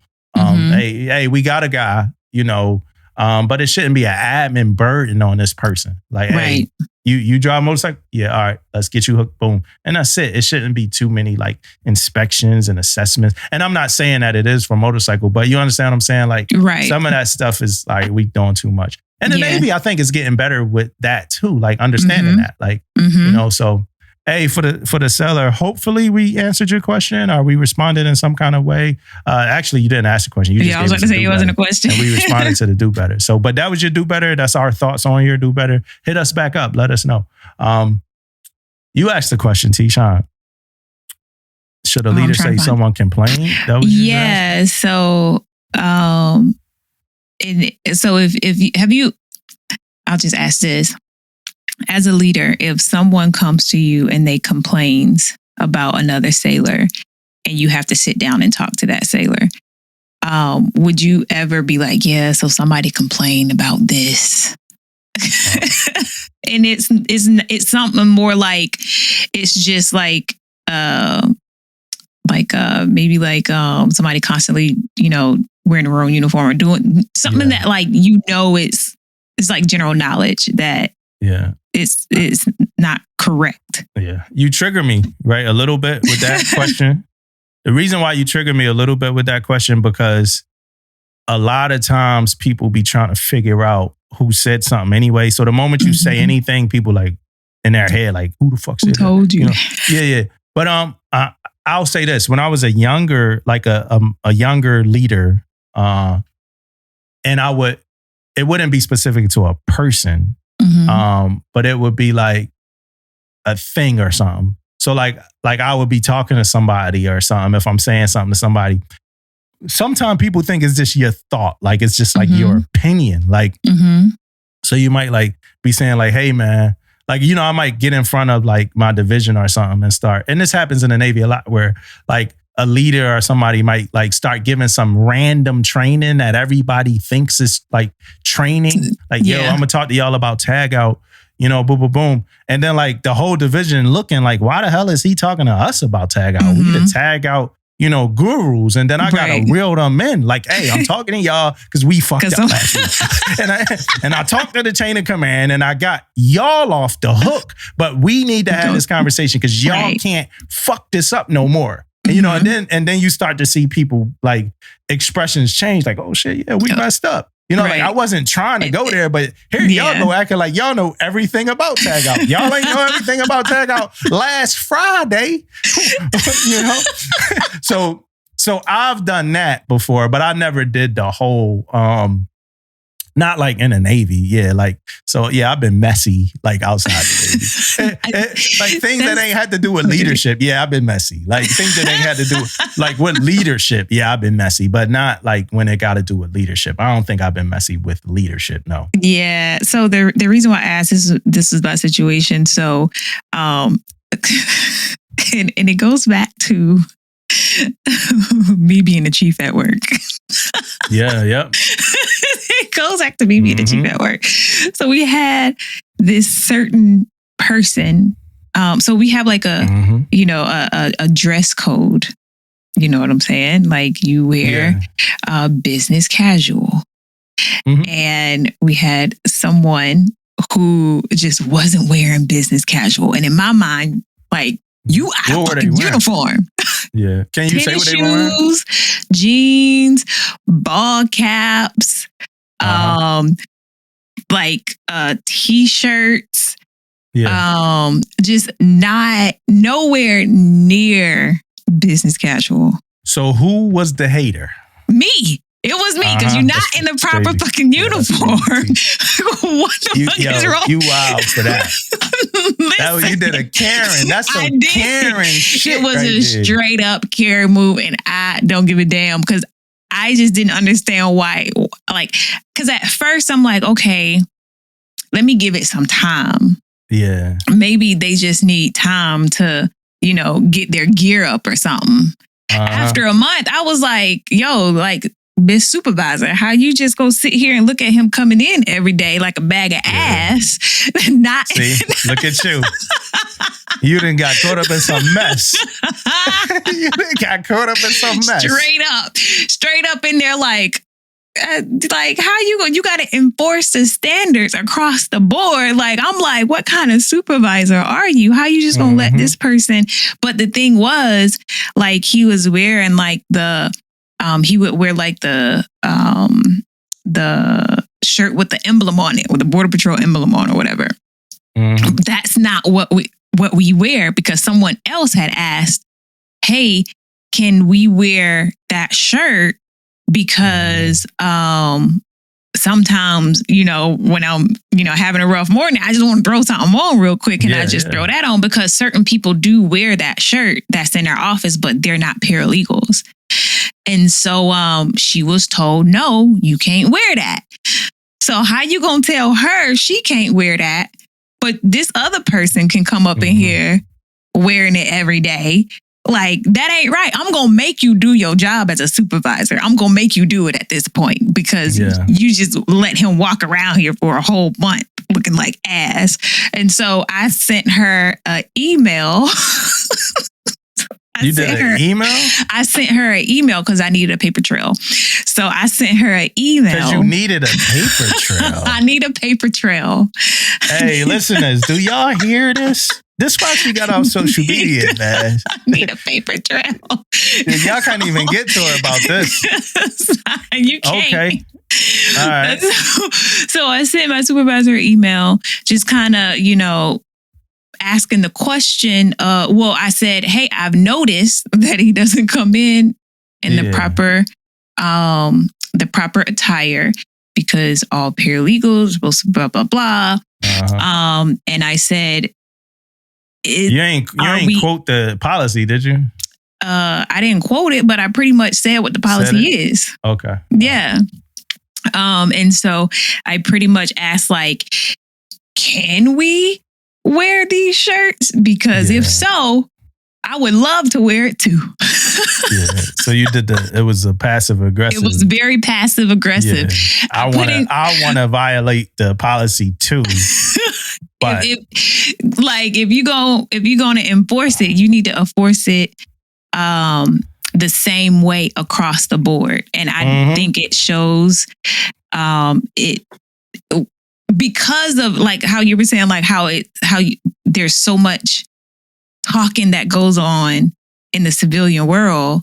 It's like, okay, there's this chatter that's going on about this person that can seem to do something different than everybody else. So to kill the chatter, I'm just going to send you an email to let you know that he ain't wearing what he need to wear. And I put it in ChatGPT first. ChatGPT said, I wanted to bring it to your attention. I was like, nope, she see him every damn day. I'm not bringing nothing to her attention because she already know. Yeah. I wanted to bring to your attention it's nasty too. That's like a real nasty way to Karen. Like, you got to Karen with some type of dignity too. Like, you can't be Karen loosely. Like, nope. It's funny because it got under my skin. The fact that you just, like, are just going to be blatantly disrespectful and, like, blatantly just, like, disregard of the policy. Damn, Tish.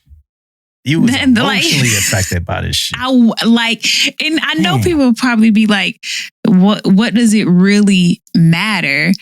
But when you have people that see it and, it's causing, people to feel a certain type of way and trying to figure out, well, why can't he do it, but she can't do it? You know what I'm saying? And so it's just like, all right, let's just kill all that shit and just make him wear what he's supposed to be wearing then, supervisor.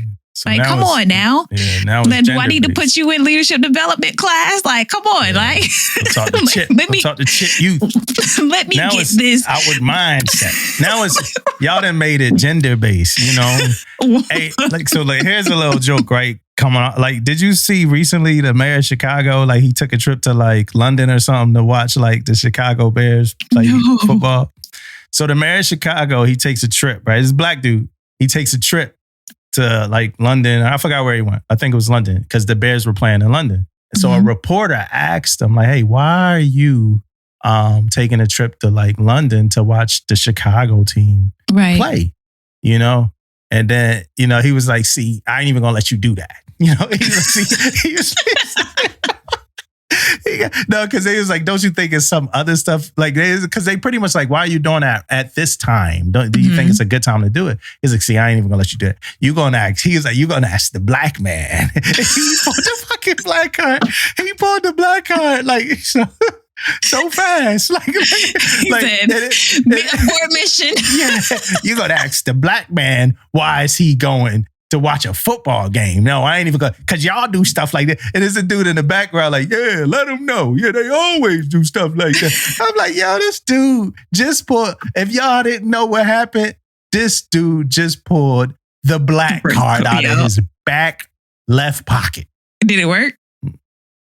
When I was looking at the oh no, the reporter shut up. I mean, when you pull the black card, like he pulled the black card, you know, like y'all did, like with the lady. Hey, how is he? You know, able? But like he pulled a black card. What could they do? Like he went that shit out, slammed that shit on the table, Space game over, walked away. You know, but in the comments, because they live the life outside of the comments like, yo, you know, people, he should not be the mayor. You know, that's like, you know, the first comment, you know, they know this. None of that matters no more because he put a black card out at a press conference about a football question.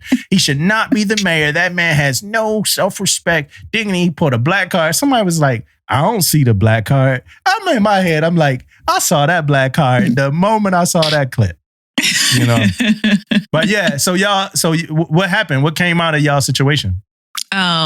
She talked to him and told him that she said someone complained and said that he needed to wear, you know, business casual. But it's like, so now he only needs to wear business casual because somebody complained, not because it's the policy. Yeah, no, because like somebody complained. That's the only reason why he would have to wear business casual is because somebody complained. Because he wasn't wearing business casual before somebody complained. Cool with that shit. So yes, that's the only reason, Teach. So now he walking around trying to figure out who the hell complained about him. Listen, I think he knew who the hell it was because after that, he wasn't really talking to me like that. Yeah. He was talking to you before, huh? He was, well, kind of, a little bit. Yeah. But after that, like, he barely would say, I would see him in the morning. He would look up and see me and look back down. He wouldn't say good morning, nothing. I was dying. Damn.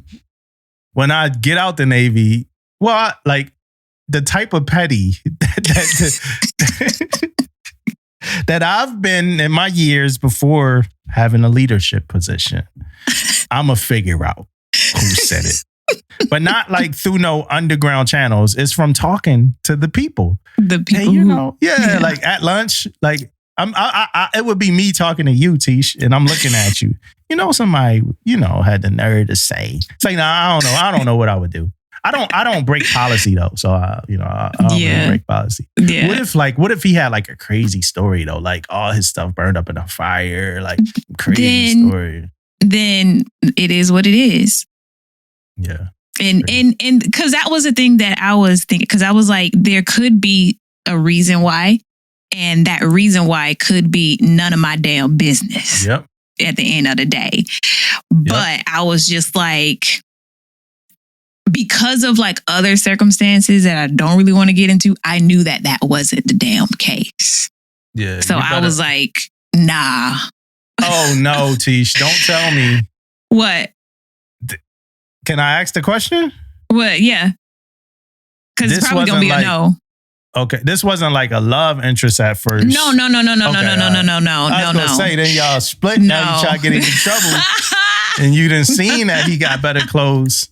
Okay. No. All right, okay. No, it wasn't nothing like that. But he did go to somebody else and was like, yeah, like the way I know that the supervisor said someone complained is because he went to someone else and was like, yeah, somebody complained that, you know, I don't wear this. He was like, well, the only reason why I don't is because blah, blah, blah. And then she was telling me, and I was like, I don't give a damn. Like, that ain't a good reason. Like I spent like $1,000 on clothes because I had nothing but fucking uniforms for the past 20 years. So I went and spent money to make sure that I was dressed in the appropriate attire for this damn job. So you need to go and do the same damn thing. I don't give a damn. Well, unless it's something, some extenuating circumstance, I don't give a damn. Yeah. Well, speaking of suits and extenuating circumstances, let's talk a little bit about this guardsman who's looking for the Ferris Doctrine. I think that's how you pronounce it. I'm not sure. That has nothing to do with suits. It is. It's a lawsuit. I like how you played on the word there. Yeah, it's a lawsuit. Again, I know the culture. Nas fan. Come on, man. Shit, I put these words together. Oh yeah, you played on that word. Okay. Yeah, I throw these words together. So it says paralyzed during surgery at Walter Reed. Damn, Walter Reed ain't too far from me. Yeah, you better watch out when you go over there. Yeah, my man, the CMC over there. You need to holler at him. Hey, tell him to come on. Hey, homie, man. What y'all doing over here? He been on the pod already a couple times. I mean, him being the CMC is public knowledge. So yeah, he been on the pod. He been on the pod already. And this way before he got there, he been on the pod. Yeah, this was in 2018. So like I'm gonna read some of this to the listeners. I think Tish gonna talk through some of this. It's a long article, so we're not reading all this, but it's some interesting stuff going on. Here's the headline: Paralyzed during surgery at Walter Reed. Guardsman asks Supreme Court to consider Ferris Doctrine challenge, right? And maybe I'm not pronouncing that word wrong, right, but who knows? So since April 6, 2018, Air National Guard Staff Sergeant Ryan Carter has been unable to dress himself, eat alone, or walk from one room to another. On that day, Carter was admitted to Walter Reed National Military Medical Center in Bethesda, Maryland for back surgery to address chronic pain. He left 19 days later, a paraplegic and victim, he says, of medical malpractice. At the time of the surgery, Carter was not on active duty orders or medical orders. An inactive status, his attorneys argue, made him eligible to file a malpractice claim against the government under the Federal Tort Claims Act. According to court documents, Carter and his wife did just that. But 82 days after Carter's surgery, the military changed his status to active duty and backdated it to March 14, 2018, an alteration that disallowed any claims due to the Ferris Doctrine, the federal ruling that bars active duty service members from suing the government for injuries. Yeah. So Carter's changing. He's challenging the change in the Ferris ruling, taking his case to Supreme Court. The first challenge to Ferris before the court in 5 years, following at least 2 in the last decade, right? So that's what's going on with him. I was stuck out to me, which called me stupid, but I'm like, damn, so we can't sue for malpractice? No, you cannot. So if you're on active duty and you are, you suffer some type of injury while getting medical treatment, you cannot sue the federal government. Damn, people make sure they don't get sued. Your family member can. Yeah. So a spouse, mother, father, whatever, they can, but you cannot file a lawsuit. Yeah. So, I wonder who backdated the paperwork. That was from military.com too. Yeah, that's messed up. Like somebody knew, like damn, like we got to backdate this. That's crazy. That's fucked up. Yeah, it is. It really is. Yeah. Yeah. I wonder how that's gonna shake out, man. Listen, well, they're gonna have to prove that it was backdated. Yeah. For one. So I hope he has his paperwork in order. And I don't know, like, as far as like with the National Guard, if like when you go to get treatment from a military facility, do you have to be on orders in order to do that? If you're in an inactive status, can you get treatment while in an inactive status? So a lot of questions that I'm going to actually ask someone that I know that. Questions. Yeah. And I know the perfect person to ask because they are in the National Guard and they have a law background. So they'll be able to break this down in probably a whole bunch of big ass words. Yeah, let's do it. Let's figure it. Let's get some more on this one, yo. Let's get some more on this that's pretty interesting. But yeah, you can't sue. So, you know what I'm saying? I remember the first time I heard about it was because in boot camp I had surgery on. They pulled my wisdom teeth out I think on both sides, and so for like the first, I think 6 to 8 years, I think, of my career, my jaw would just go numb, like randomly. It would just go numb from it. And I remember I was working in legal. I was like, man, I should sue the Navy because then my jaw goes numb. And, you know, Jack was like, you can't. Yeah, it's crazy. Like, damn. You could just mess you up. Yeah. Put a tail on you. They put a tail on the back of your back. You got a fox tail walking around on your ass. Right? Exactly. Hey, exactly. Man. But I mean, that's probably why people are like, yeah, you can't trust Navy medicine because it's like, where is the accountability? Yeah, where is it? If you can just like straight up cause someone to be paralyzed, then and don't lose your license, you know, like how is that even right? Yeah, and that's period. That's like military period, not even just Navy in his case, right? Mm-hmm. Yeah, that's. Hey, for the listeners, we're gonna put the link to this story and notes. If you are SME, if you know anything, we would like to talk more about this, especially if it got to do with this guardsman getting their like justice too, right? You know. Yeah. I'm gonna go to the book of the week. You got a book, Tish? I think Tish has a book. I have a book that I'm reading, but I haven't finished it yet. All right. I got a book I'm reading too. It's called The 7 Habits of Highly Effective People. And hey, I'm halfway through the book. That's an oldie but goodie. It ain't goodie to me, Tish. Hey, man. I'm halfway through this book. Stephen Covey. Hey, man. It's historically, I guess this is one of the greatest books ever, man. Yeah. It ain't working. It ain't working for me, man. Like you choose the conversation level is too high level. It's crazy. Like every now and then I pull a nugget out of it, like a really good nugget. Like it's like, but I'm mining for gold with this book, man. Like it's a nugget every 2 hours. Like it's too much. You breaking it down way too much. Yeah. Like you breaking it down, man. Like you broke it down. It's too smart for me. It feel like a textbook. It feel like it's a better. I do audiobooks. It feel like it's a better book to have the whole to open up to read. So that's where I'm a kind of, man, I ain't heard a habit yet. Like what habit? I'm halfway through the book. I don't know what habit we on, man. Right. Like it's confusing. I'm confused. I'm lost. It's one of them books that I feel like is with the Tin Can Soldiers book. Like the Tin Can Sellers book. Like I ain't finished that yet. You know, it's going. This might go to book purgatory. I'm trying to get through this. I'm trying. You might want to just. Yeah, I'm trying to get through. And do it. Yeah, and it makes. It's one of those books stupid. where like everybody be like, "Oh yeah, the 7 Habits," but.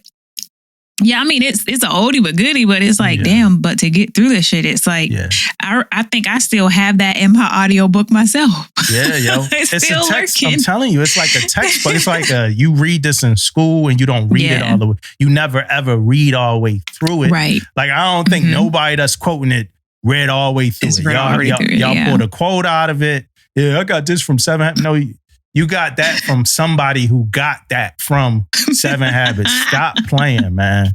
Y'all ain't go through what I'm going through with this damn book, man. I'm listening to that. Glorilla just came on. I'll throw Glorilla on 5-6 times before I get back to this book, man. So it's almost time for me to just pull a plug on this book, man. It ain't happening. So that's the book I'm reading. So the reason why I got this book is from the book I read. So my book of the week is called Turn the Ship Around, a true story of turning followers into leaders by David L. Marquet. I believe he was a sub captain. He was a Navy captain. I don't want to mess up, with the vessels. But I talked about it before. I sang the praises of this book. Really good book. He talked a lot about 7 Habits. He probably read it and probably pulled a lot out of it. better man than me. But this book is incredible. I read it so long ago. I've been on 7 Habits for so long now that I forgot everything else in this other book, man.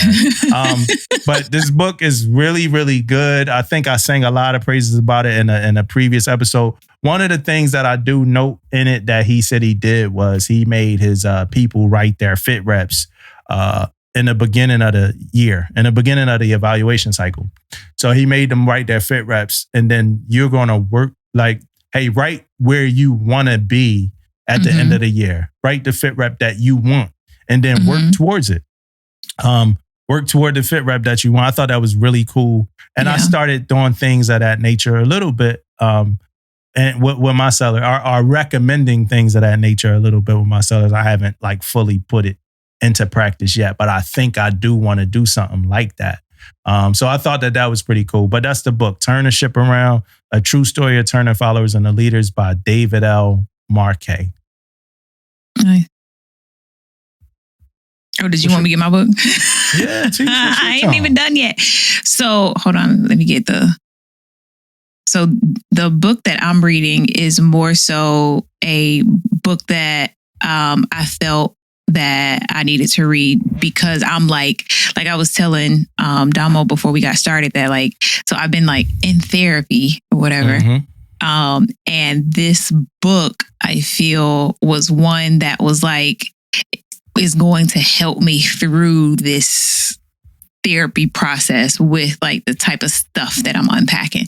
So the name of the book is called Damaged But Not Destroyed, and it's by Michael Todd. He's a pastor. I forget the name of the church that he pastors, but I first started listening to him some time ago. It was a while ago. He did this series called Relationship Goals, and he kept it so real that it was very relatable. He talked about stuff that's and it was sermons, but in a series. He talked about stuff that was very relatable and very real, and things that you really don't hear people talk about in the pulpit, the way that he gets very raw and uncut. And so someone sent me a clip of him talking about something, and it caused me to listen to the whole podcast that he was on. And he talked about the book. And so I got the book. And so I just started reading it. I think I'm in I'm a couple chapters in. But yeah, so far it's a real good read. Just unpacking all of the past hurt, the past traumas and everything, and just trying to get to a better place, in my retirement, outside of being petty, I just try to do a lot of self-reflecting and a lot of healing and growth. And so this is one of the ones. I have a ton of them that I want to read. And I actually was in the process of reading one. And when I saw that, I felt like it was so necessary. And it was so relevant for what I was going through at the moment that I immediately stopped the other book and I started reading that one. So, yeah. He wrote a book. He wrote a book called Relationship Goals too. Yeah. I read that. I actually read that. Oh, did you? Yeah, I read it. Yeah, I read it. I realized that I'm becoming a snob about books. And, and I got to do better. You know what I mean? I was recently at a CDB, and one of my sellers was talking about they want to start reading books. He was like, yeah, my dad, he recommended I read a book called, he was like, Out. And I was like, liars? Liars? Then I named the author, and, then he was like, yeah, that one. And then he was like, also, I'm like, 2 Laws of Power?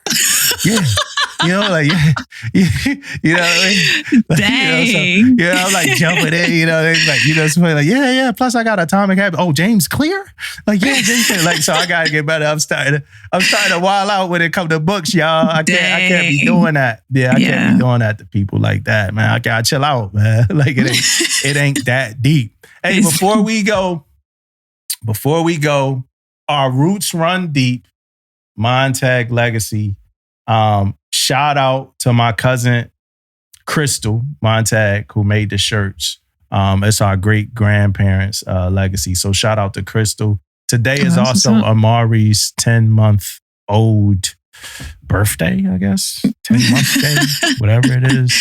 It's something. It's something happening here in this time house. Is I know blown by. Something we celebrate. Yeah, she about to be a year old already. That's crazy. You know? Yeah, she on Amari on a move too.